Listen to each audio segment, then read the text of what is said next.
날씨가 춥죠? 예, 날씨가 참 춥습니다.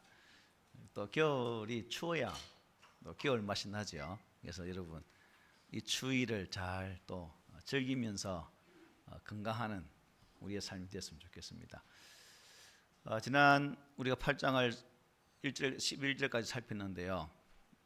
이 1절부터 11절의 말씀을 보면서 바울은 그리스도 안에 있는 자는 결코 정죄함이 없고 또한 그리스도 안에 있는 생명의 승리의 법이 우리를 죄와 사망의 법에서 해방되었다라고 증거하셨습니다.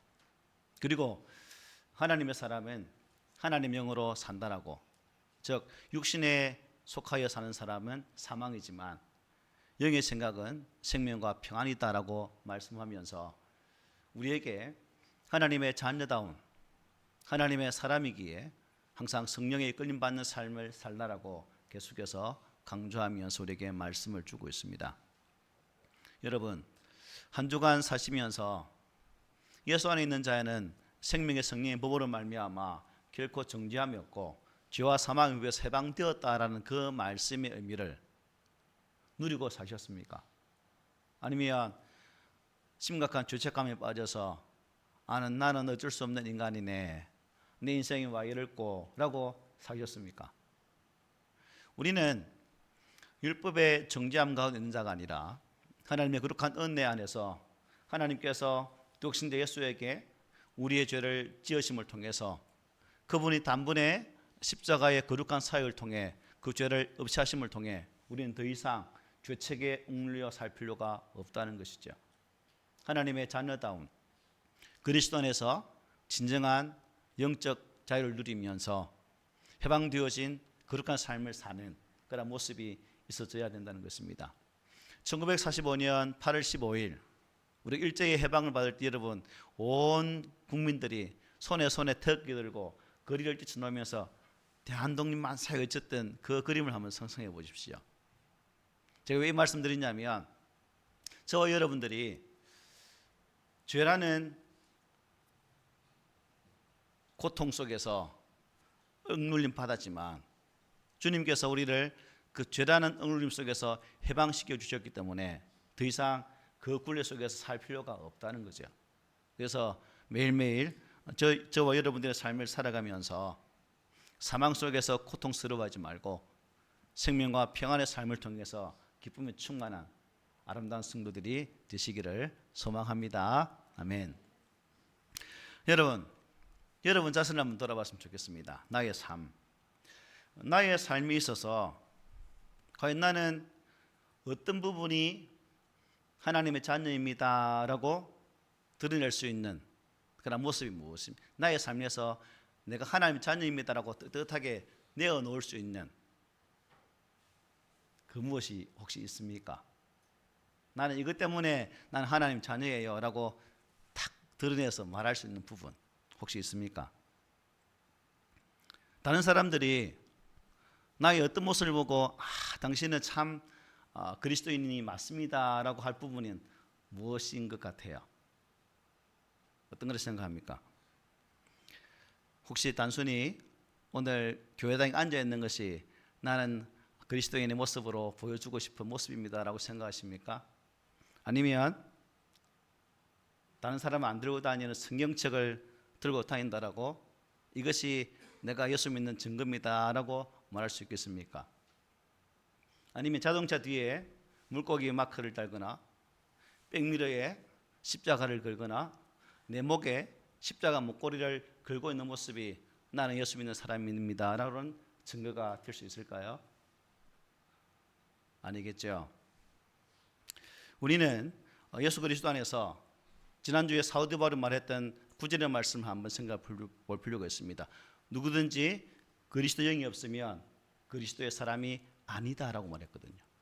즉 우리 안에 성령의 인도하심과 성령의 도우심 가운데 거하면서 그 성령의 전적 지배로 살아가는 삶의 모습이 없으면 나는 참된 그리스도인이 아니다라고 말할 수 있는 거죠.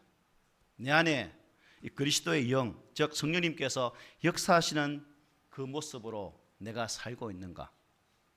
성령님께서 내 마음에 감동을 주실 때마다 그 믿음의 삶을 살려고 애쓰고 수고하는 그 모습이 있을 때 비로소 우리는 그리스도인이라고 이렇게 말할 수 있는 거죠. 그래서 우리들이 온전히 성령님을 따르는 삶을 나의 삶의 주변에서 보여주게 될 때, 야, 진짜다 라는 말을 들을 수 있다는 거죠. 옆에 있는 분 진짜인지 가짜인지 한번 보세요. 우리 한번 핀잔하면 안 되니까 옆에 있는 사람 보고 야, 진짜입니다 라고 칭찬해 볼까요? 시작. 야, 진짜입니다. 예, 예. 진백이다. 참 진짜. 사도 바울은 계속해서 하나님의 영으로 인도함 받는 사람은 어떤 삶을 사는 것이 복된 삶일까에 대해서 말씀해요. 여러분, 술, 담배를 하지 않는다고 참된 그리스도인이라고 말할 수 있을까요? 주일에 교회 다닌다고 해서 남들보다 조금 더 착하게 산다고 해서 그리스도인, 예수 믿는 사람이라고 말할 수 있을까요? 그리고 이 질문에 대한 분명한 답을 갖는 것은 참 우리가 신앙생활을 해가면서 너무나 중요하다는 것입니다.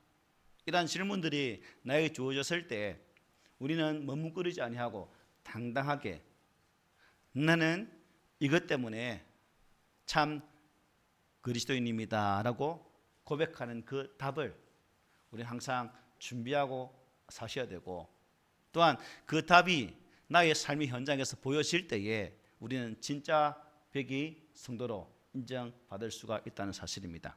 그런데 오늘 우리가 함께 읽은 본문은 하나님의 영, 그러니까 성령으로 인도함을 받는 사람이라면, 그리고 성령으로 인도받는 사람이 참된 그리스도인이라고 증거를 합니다. 오늘 본문 12절 13절에 이렇게 말씀하죠. 그러므로 형제들아, 우리가 빚진 자로 돼 육신에게 서서 육신대로 살 것이 아니니라. 너희가 육신대로 살면 반드시 죽을 것이로되 영으로서 몸의 행실을 죽이면 살리니. 아멘. 이렇게 말씀합니다. 자, 육신을 따르는 자는 영원한 절망인 이 사망의 열매를 맺지만, 영을 따르는 자는 영원한 희망인 생명과 평안의 열매를 맺게 된다는 것입니다. 더군다나 우리는 이 삼위일체 하나님께서 베풀어 주신 은혜를 받은 자로서, 즉 은혜의 빚진 자의 삶을 살고 있습니다. 빚은 갚아야 됩니까? 아니면 그대로 두어야 됩니까? 갚아야 되죠. 갚아야 됩니다. 그렇기 때문에 우리는 반드시 육신을 죽이고 영을 따라 살아야 됩니다. 그리고 그 은혜에 합당한 삶을 살아가야 되는 거예요. 그러나 여전히 육신을 입고 있는 우리는 어떻습니까? 육신을 죽이고 영을 따라 살아가고 그 은혜에 합당한 삶을 살아가기가 쉬워요, 어려워요? 참 어렵다. 결코 쉬운 일이 아니다 하는 것입니다. 은혜에 합당한 삶을 사는 것도 마찬가지죠. 그러나 그렇다고 여러분 포기할 수 있나요? 에이, 예수 믿는 게 힘들어, 포기할래, 다 집어치우시겠습니까? 그럴 수는 없죠. 육신대로 살다 영원히 죽을 수는 없습니다. 육신과 맞서 싸워야 우리는 참 영적인 백성으로서 주님 안에서 생명과 평안의 삶을 살아갈 수가 있는 거예요. 바울은 골로새 교회를 향해서 이렇게 말씀합니다. 골로새 3장 5절 10절입니다. 그러므로 땅에 있는 지체를 죽이라. 곧 음란과 부정과 사욕과 악한 정욕과 탐심이니 탐심은 우상 숭배니라. 이것들로 말미암아 하나님의 진노가 임하느니라. 너희도 전에 그 가운데 살 때에는 그 가운데 생하였으나 이제는 너희가 이 모든 것을 벗어버리라. 곧 분함과 노여움과 악의와 비방과 너희 입에 부끄러운 말이라. 너희가 서로 거짓말을 하지 말라.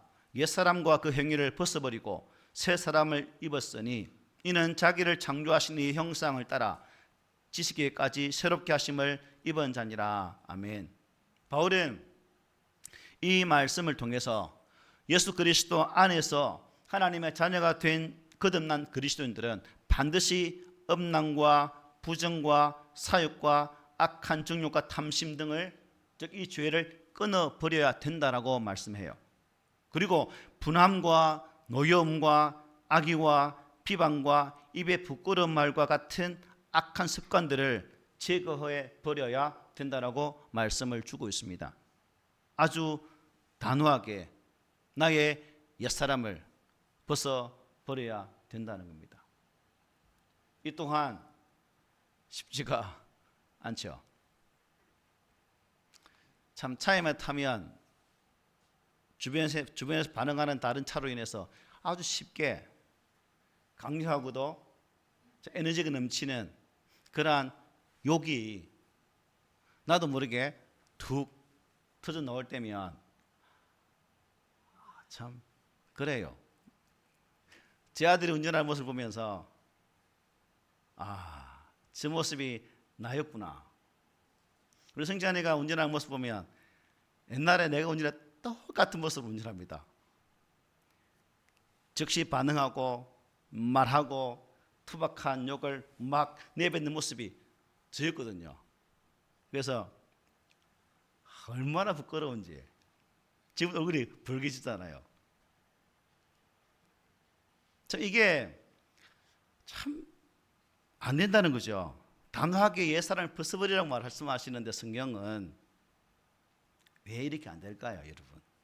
결국 이것은 안 되는 이유가 계속해서 사도 바울이 말씀하고 있는 것처럼 전적인 성령의 지배 아래 있지 못하기 때문에 운전대를 잡을 때나 생활 속에서나 내가 살아가는 삶의 모든 영역 속에서 성령의 전적인 지배를 받아야 나 육신의 정욕과 악함과 더러움과 탐심과 거짓된 악한 바른 말들을 버리게 되는, 나쁜 말도 버리게 되는데 이게 안 되니까 그렇게 산다는 거죠. 목사가 일이 힘든데 여러분들이 나보다 믿음 좋으니까 아마 더 잘 살 수도 있을 것 같아요. 어떻습니까? 데이빗 브라운은 이렇게 말합니다. 당신이 죄를 죽이지 않으면 죄가 당신을 죽일 것이다. 내 안에 있는 죄를 내가 죽이지 못하면 그 죄가 나를 죽여버린다는 겁니다. 그리고 이 죄의 문제를 과감하게 다루지 않으면 어떻게 될까요? 내가 죽기 때문에 그 죄를 끊어버리려고 애쓰고 수고를 해야 된다는 겁니다. 다시 말씀드리지만 안타깝게도 여전히 연약한 육신을 입고 있는 우리가 이 죄와의 싸움에서 반드시 이길 수 있는 보장은 있다 없다? 없다. 이길 수 있는 보장은 없어요. 저도 이길 수 있습니다. 여러분 이기니까 그렇게 사십시오라고 감히 말씀을 드리지 못합니다. 여러분이 개인의 삶 속에서 직접 맞서 싸우며 감당해야 될 길이기 때문에 제가 여러분에게 이깁니다라고 말해 보았자 여러분이 그렇게 안 살면 이 말 또한 의미가 없는 허무한 메아리에 지나지 않는다는 것입니다. 때문에 우리에게는 무엇이 필요합니까? 성령님의 절대적인 은혜가 필요한 것이죠. 최후의 승리는 우리 자신의 노력을 통해서 얻는 것이 아니라 뭐예요? 성령께서 얻게 해 주실 때만이 가능하다는 겁니다. 그리고 우리에게는 이 죄와 싸워서 이길 만한 힘과 능력이 없어요. 여러분 가운데 있습니까? 좀 빌려주세요. 있으면. 그러므로 성도의 성령의 도우심을 통해서 나 육신을 죽일 때 또 죽일 뿐만 아니라 영을 따르는 우리 모두가 되어질 때에 비로소 내 삶의 자리에서 승리하는 믿음의 사람이 될 수 있다는 사실입니다. 이번 주간 한번 살아가면서도 여러분 이 말씀을 한번 되뇌이면서 내가 하나님의 말씀에 성령의 능력에 지배받고 있을까? 지배받아야지를 계속해서 여러분 주문을 거는 것처럼 말씀해서 한 주간이 모두가 성령의 은혜 안에 승리하는 그 기쁨이 계셨으면 참 좋겠습니다. 계속해서 바울은 성령의 인도하심을 구하고 또 성령의 인도하심을 받는 모든 사람들은 하나님의 자녀가 된다라고 말씀해요. 우리 14절 함께 읽어볼까요? 시작. 무릇 하나님의 영으로 인도함을 받는 사람은 곧 하나님의 아들이라. 아멘. 무릇 하나님의 영으로 인도함을 받는 사람은 곧 하나님의 아들이라. 아들이라. 성령은 영접하는 자, 곧 그 이름을 믿는 자들에게는 하나님의 자녀가 되는 권세를 주셨다라고 말씀해요. 구원은 예수 그리스도와 한 개인의, 항상 강조하는 것이지만 단독적인 만남을 통해서 가능합니다. 내 부모의 믿음이 나의 구원에 영향을 미칠 수 없는 것이고, 내 친구의 믿음이 나의 구원에 상관하지 못하는 것이고, 오직 나와 예수 그리스도의 전인격적인 만남을 통해서만이 내게 진정한 구원의 은혜가 임할 수 있다는 거죠. 한 개인이 예수 그리스도를 전인격적으로 받아들일 때 비로소 영접한다, 이 말의 의미가 살아날 수 있는 거죠. 그러므로 여러분의 삶에서 예수 그리스도를 정말 진하게 만나셨습니까? 그리고 그분을 진실되게 나의 하나님, 나의 주인으로 여러분의 삶에 모셔 드리셨습니까? 이게 있어져야 구원받은 하나님의 아들, 하나님의 자녀라고 말씀할 수 있는 거죠. 바울은 고린도서 12장 3절에서 이렇게 말합니다. 하나님의 영으로 말하는 자는 누구든지 예수를 저주할 자라 하지 아니하고, 또 성령으로 아니하고는 누구든지 예수를 주시라 할 수 없느니라. 아멘. 성령으로, 즉 성령이 그렇게 말하게 한다는 거예요. 여러분 스스로가 아멘 하는 거나 여러분 마음속에 찬양하면서 감동의 눈물을 줄줄 흘리는 것 또한 내 의지가 그렇게 했을 아니라 성령께서 은혜 주시기 때문에 그 찬양의 가사 속에서 은혜를 받는 것이고, 그 가사 한마디 한마디가, 성령 구절 한마디 한 말씀들이 내게 도전이 되어지고 교훈이 된다는 겁니다. 나의 것으로는 안 된다는 거죠. 성령을 통해서만 육신을 따르는 사람이 예수 그리스도를 주와 그리스도로 모셔 드릴 수가 있다는 거예요. 뿐만 아니라 영을 따르는 하나님의 사람으로 거듭날 수가 있다는 사실입니다. 그리고 성령께서는 바로 그때부터 우리 성도들과 영원히 함께 하시면서 우리 성도들을 인도하신다는 거예요. 여러분, 저도 여러분도 꿈이 있는 교회라는 하나의 공동체 속에서 지체의 삶을 살고 있습니다. 나의 몸이 어느 곳에 아프면 몸 전체가 힘드는 것처럼, 비록 우리는 딴 몸으로 존재하지만 여러분 한 심령이 힘들어 아파하면 이 목사는 즐거울까요? 행복할까요? 기뻐할까요? 노래 부를까요? 여러분이 아픈 만큼 저도 아파요. 이게 지체의식입니다. 내 아내가, 내 자녀가 힘들어할 때, 아파할 때 그 부모가 전혀 상관없는 산다면 그 부모를 참 부모라고 말할 수 있을까요? 없을 거예요. 내 새끼이기 때문에, 내 아파 낳은 자녀이기 때문에 힘들어 한다는 거예요. 이게 교회 속에 지체의식으로 살아있을 때 그 교회가 참 역동적인 교회가 될 수 있는 것이고, 그런 교회가 이 시대 속에서 하나님의 거룩한 뜻을 이룰 수 있는 교회가 될 수 있다는 사실입니다. 여러분, 우리는 딴 몸이 아니에요. 우리는 각각 떨어진 지체가 아니에요. 붙어있는 하나의 몸이라는 의식을 가지고 사십시오. 그럴 때 우리는 하나님 인도하심 가운데서 진정한 영의 사람으로, 참된 그리스도인으로 서갈 수 있다는 사실을 믿으시기를 바랍니다. 그런데 본문 14절에 인도함을 받는다는 말은 이끌다, 데리고 간다, 안내한다는 말의 뜻입니다. 그런데 이 용법은 계속적 용법으로, 지식으로 사용하고 있거든요. 계속적으로 쓰임받는 그런 단어입니다. 무슨 의미인가? 성령은 우리를 한번 인도하고, 야, 인도해 주신 게 됐어, 여기서 네 알아서 해결해라고 끝나는 것이 아니라 지속적으로 관여하면서 인도하시고 이끌어 주시는 분이 성령이라는 것입니다. 그러므로 성령님은 내가 느끼는 것처럼 내 속에 들어왔다가 나갔다가 들어왔다가 나갔다가 하는 분이 아니라는 거죠. 단지 내가 내주하신 성령님을 느끼지 못하기 때문에 그 성령으로 충만한 삶을 살아가지를 못한다는 겁니다. 여러분, 차가운 물을 뒤집어 쓰거나 또 목욕탕에 가서 물속에, 수영장에 가서 물속에 푹 들어가는 그 모습, 그게 충만한 모습이거든요. 그래서 여러분, 우리 은혜로운 삶을 살기 위해서는 성령에 푹 잠겨야 됩니다. 이게 충만이에요. 그래서 우리 꿈 있는 교회 성도들은 성령께서 지금도 나와 함께 하시고 내 삶 속에 지속적으로 관여하고 계시다는 사실을 믿음으로 고백하시기를 바랍니다.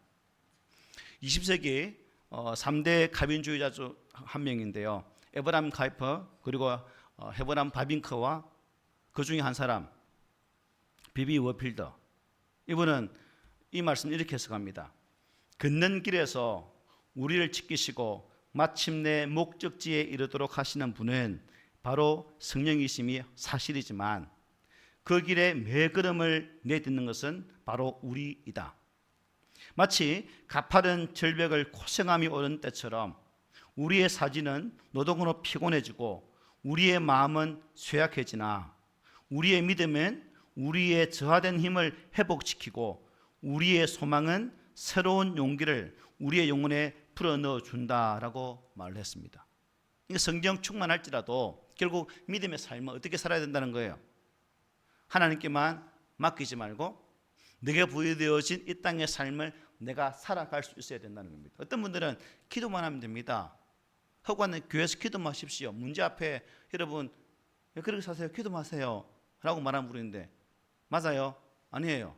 삶의 자리에서 그 문제와 싸워야 되는 거예요.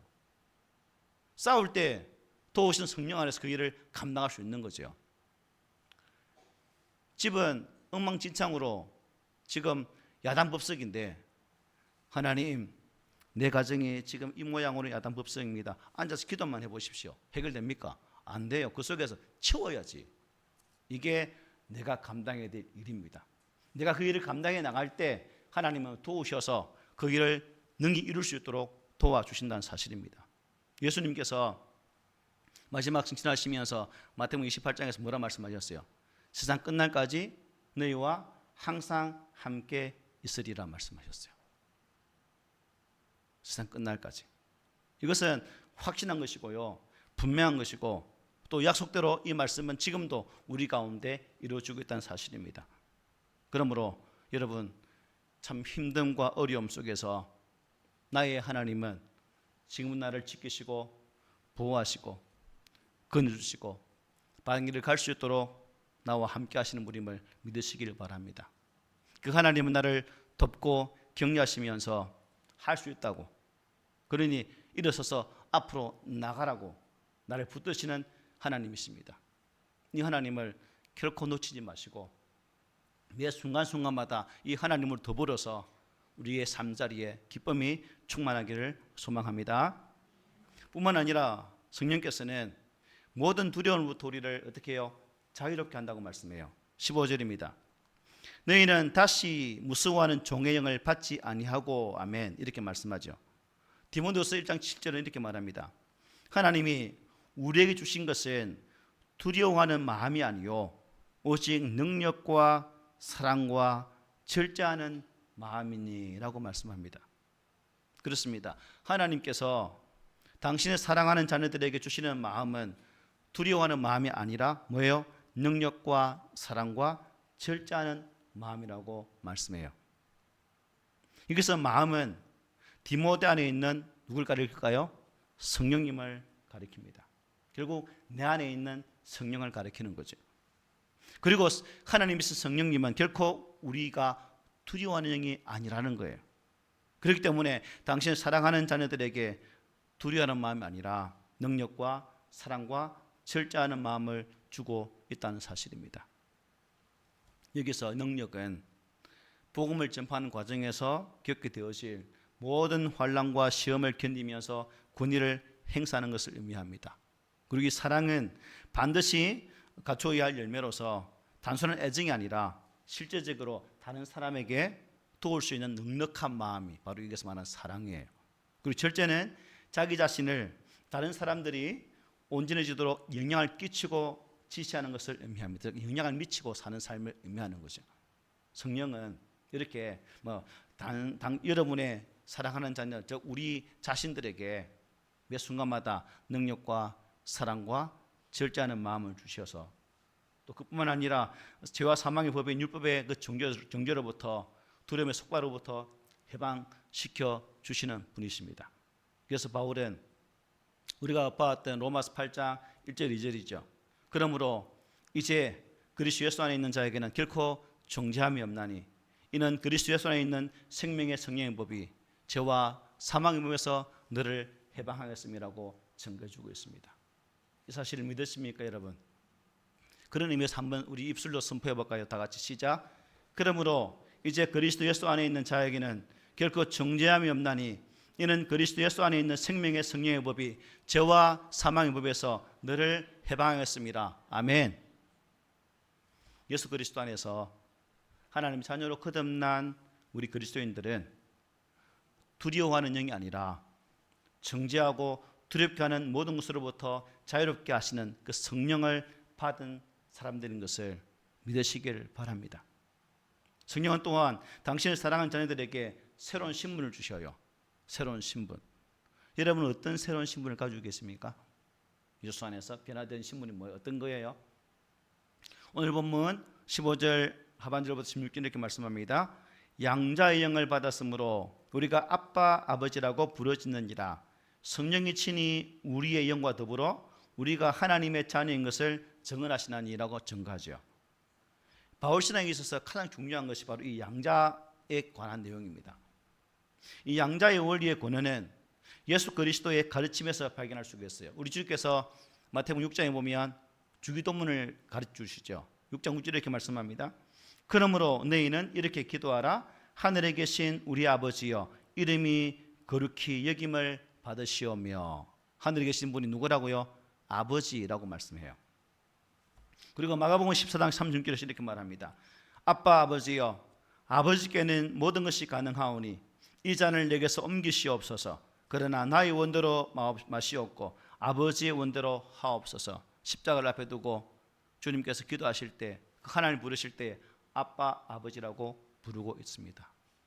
하나님은 아빠 아버지야 라고 우리에게 가르쳐주고 있는 거예요. 탈무드는 이렇게 말합니다. 어린이가 젖을 떼면서 밀맛을 볼 때에 아바와 임마, 그러니까 아빠와 엄마는 말을 배우게 된다라고 기록하고 있습니다. 이사야 8장 4절 탈굽역은 이는 이 아이가 내 아빠 내 엄마라 부를 줄 알기 전에 라는 말씀을 이렇게 해석합니다. 아바와 임마라고 부르기를 배우기 전에 라고 말을 해요. 그리고 아람어에는 아버지라는 존경어가 있을까요? 없을까요? 없어요. 이 아빠라는 아바라는 단어밖에 없습니다. 그러니까 아버지는 두렵고 너무 무서워서 다가가기 어려운 그런 분이 아니라 아바 아버지, 항상 친근함으로 나와 함께하는 그런 분임을 증거한다는 뜻이겠죠. 이렇게 아빠는 어린아이가 아버지를 부를 때 매우 친밀한 은혜라는 겁니다. 하나님을 감히 아빠라고 부르지 못했던 유대인들, 아버지라고 부르지 못했던 유대인들의 모습을 보십시오. 그들 어떻게 부렸습니까? 아도나이, 나의 주인님이라고만 고백할 수밖에 없었어요. 왜? 하나님은 두려운 하나님으로 알고 있었기 때문에. 그러나 신약 시대에 살고 있는 우리들은 그 하나님을 어떻게 불러요? 아빠 아버지라고 부르게 되었다는 사실입니다. 그 아빠 아버지를 부를 수 있도록 도우시는 분이 성령이신데 성령께서 우리가 하나님과 부자 관계가 되었다라고 친히 가르쳐주고 있다는 사실입니다. 그러므로 여러분 기도 드릴 때 하나님을 친근하게 아빠라고 한번 불러보십시오. 그러면 그 고백 속에 또 새로운 내가 그동안 하나님 아버지라고 불렀던 그 기도보다 더 사람으로 다가오시는 하나님의 그 마음을 느낄 수가 있을 겁니다. 그래서 아빠 이 시간 부족한 것이 아버지에게 이러한 간구를 드립니다라는 기도를 한번 드려보시기를 바랍니다. 그런데 여러분 양자가 된다고 말씀하고 있죠. 양자. 바울이 이 로마서를 쓸 당시 로마 사회에는 이 양자 제도가 유행하고 있었다고 합니다. 친자식은 여러분 자신의 의지와 상관없이 낳게 되지만 양자는 자신의 의지를 충분히 반영해서 선택할 수가 있죠. 자신의 모든 것을 속할, 즉 그를 통해서 내 마음을 온전히 전해주고 내 뜻을 나타낼 수 있는 그 마음이 내가 선택하는 그 양자를 통해서 보게 된다는 겁니다. 그 자녀는 어떻게 해요? 그렇지 못할 때가 있다는 거죠. 그래서 어떤 사람은 이 친자식보다 양자에게 더 관심을 가진 그러한 가정도 있었다고 합니다. 그래서 이 사람들이 양자를 드리면 바로 뭘 붙이냐면 가정교사를 붙입니다. 그리고 그 가정교사를 통해서 자신의 의지와 아들을 향한 그 마음을 가르치기 위해서 그에게 상속할 수 있는 은혜까지 베푼다고 합니다. 우리가 잘 아는 로마의 5대 황제, 5번째 황제 누굴까요? 악한 왕 네로. 이 네로도 클라우디우스의 황제에 의해서 양자로 입양된 사람입니다. 그리고 이 클라우디우스가 죽자 로마의 5대 황제로 등극을 하게 되는 거죠. 이렇게 양자로 입적되어지면 졸지에 엄청난 권력을, 한 나라를 다스리는 힘까지 얻게 되어지는 그러한 결과도 있었다는 사실입니다. 그래서 당시 양자들은 오히려 이 친자식들보다 더 긍지를 가지고 살았다라는 말도 있었다고 합니다. 어쨌든 성령께서 우리들이 천지를 창조하신 그리고 섭리하시는 그 하나님, 우리 인간의 생사화복을 주장하시는 그 하나님, 모든 것을 당신의 뜻대로 이루시는 그 하나님의 자녀라고 우리에게 말씀해요. 저와 여러분도 하나님의 거룩한 자녀로, 이어지는 말씀 보겠지만 하나님의 나라를 상속받을 상속자로 우리를 세워주셨다는 겁니다. 누굴 통해서요? 예수 그리스도의 구속의 십자가의 은혜를 통해서 예수 그리스도를 믿는 자에게 하나님을 아버지라 부를 수 있는 이 은혜를 주셨다는 사실입니다. 그러므로 저와 여러분들은 결코 하나님 아버지가 내 아빠가 되시기 때문에 그 죄의 정죄함 속에 사로잡힐 이유가 없고, 이제 예수 그리스도 안에 진정한 자유를 얻는 은혜를 누렸기 때문에 해방된 기쁨으로 주 앞에 설 수 있는 우리 모두가 되시기를 바랍니다. 기도할 때마다 나의 삶에 귀한 것을 채우시는 하나님, 끊임없이 나를 붙드시고 용서하시는 하나님, 필요와 은혜와 충만함으로 나를 붙드시는 그 하나님이 나의 아버지가 되신다는 이 사실, 여러분 감사하지 않으세요? 만왕의 왕이신 하나님, 이 땅 모든 것을 주장하시는 그 하나님이 내 아버지래요. 내 아버지. 사실 우리가 예수 그리스도를 나의 주님으로 모셔드리기 전 저와 여러분들의 가정교사는 무엇이었습니까? 법이었습니다. 그래 나는 죽을 수밖에 없어. 이래서 살아도 죽어야 되고 저래서 살아도 죽어야 돼. 그래 나는 죽을 수밖에 없네 라는 그 한탄 속에 잠긴 자들이었습니다. 그러나 예수를 믿는 순간 성령께서 하나님이 어떤 분인지를 가르쳐 주시고 그 아버지 안에 있는 영적 생명의 신비로움을 깨닫게 하심으로 더 이상 우리는 육신의 거룩한 은혜를 통해서, 내게 부어진 그 은혜를 통해서 하나님 거룩한 자녀로 살게 된 이 복을 성령님이 우리에게 가르쳐 주신다는 것입니다. 저도 여러분을 통해서 말씀을 가르치지만 여러분 속에 있는 성령님께서 여러분이 말씀을 대할 때마다 가르치시고 깨닫게 하신다는 거죠. 그러므로 저와 여러분들이 함께 동행하시면서 그러한 은혜의 삶을 행할 수 있도록 도우시는 힘과 능력이 되어주시는 그 주님 안에서 온전히 바로 서시기를 바랍니다. 내가 넘어질 때마다, 쓰러질 때마다 일어설 수 있도록 격려하시는 그 주님을 꼭 붙드시기를 소망합니다. 끝으로 우리가 반드시 듣고 알고 잊지 말아야 할 더 놀라운 사실을 17절에서 증거합니다. 우리 함께 읽어보겠습니다. 시작. 자녀이면 또한 상속자 곧 하나님의 상속자요 그리스도 함께한 상속자니 우리가 그와 함께 영광을 받기 위하여 고난도 함께 받아야 할 것이니라. 아멘. 여기 자녀는 가족을 의미합니다. 상속자는 말 그대로 상수가 관계 있는 용어예요. 그리스도인들은 예수 그리스도 안에서 하나님의 가족이 되었을 뿐 아니라 또 예수 그리스도께 취하신 하나님의 상속자로서의 그 권세도 동시에 가진 신분이 되었다는 사실입니다. 그렇기 때문에 오늘 우리가 이 하나님의 상속자라는 사실을 잊지 말아야 할 것입니다. 언젠가는 저도 여러분도 한 줌 흙으로 돌아갈 수밖에 없을 겁니다. 그러므로 우리는 한 줌 흙으로 돌아가기 전에 이 땅에게서만 얽매이지 말아야 하는 삶을 살아야 될 줄 믿습니다. 하늘에 속한 모든 것이 바로 나의 것임을 믿고 확신하면서 또 그것을 알게 하신 성령 안에서 성령의 도우심으로 온전히 아름다운 믿음의 삶을 살아갈 수 있는 그러한 신실한 자가 되기를 원합니다. 여러분, 다시 부탁드립니다. 성령님께서 깨닫게 하실 때마다 그 주 예수 그리스도를 환영하시고 여러분의 삶 중심으로 모셔드리시고 또 성령께서 나의 걸음을 인도하실 때마다 순종할 수 있는 그 은혜 자리에 서가지 않겠습니까? 칼빈은 이렇게 말합니다. 나 자신을 모르고는 하나님을 알 수 없고 하나님을 모르고는 세상을 알 수 없다 말했습니다. 또 여러분이 잘 아는 소크라테스는 뭐라 말했죠? 네 자신을 알라라고 말했죠. 또 노자는 이렇게 말합니다. 남의 일을 잘 아는 사람은 똑똑한 사람이다. 자신을 잘 아는 사람은 그 이상으로 총명한 사람이다.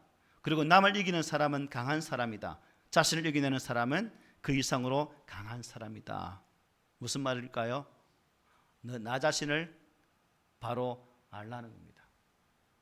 예수 그리스도 안에서 구원받은 나, 주일마다 예배 시간마다 예배당에 나와서 예배드리는 나는 누구일까? 나는 지금도 나를 구속하신 주 예수 그리스도를 믿게 하신 그 성령의 인도함을 받고 있는 자일까? 오늘 제목처럼 하나님의 영으로 인도함을 받는 사람은 하나님의 자녀가 되는 은혜가 있음을 나는 확신하고 살고 있는가? 이 질문 속에서 저 여러분들이 분명하게 나는 지금도 하나님의 영으로 인도함을 받고 있습니다 라고 고백할 수 있는 그 믿음의 소유자가 되시기를 오늘 본문의 말씀으로 부탁을 드립니다. 아멘.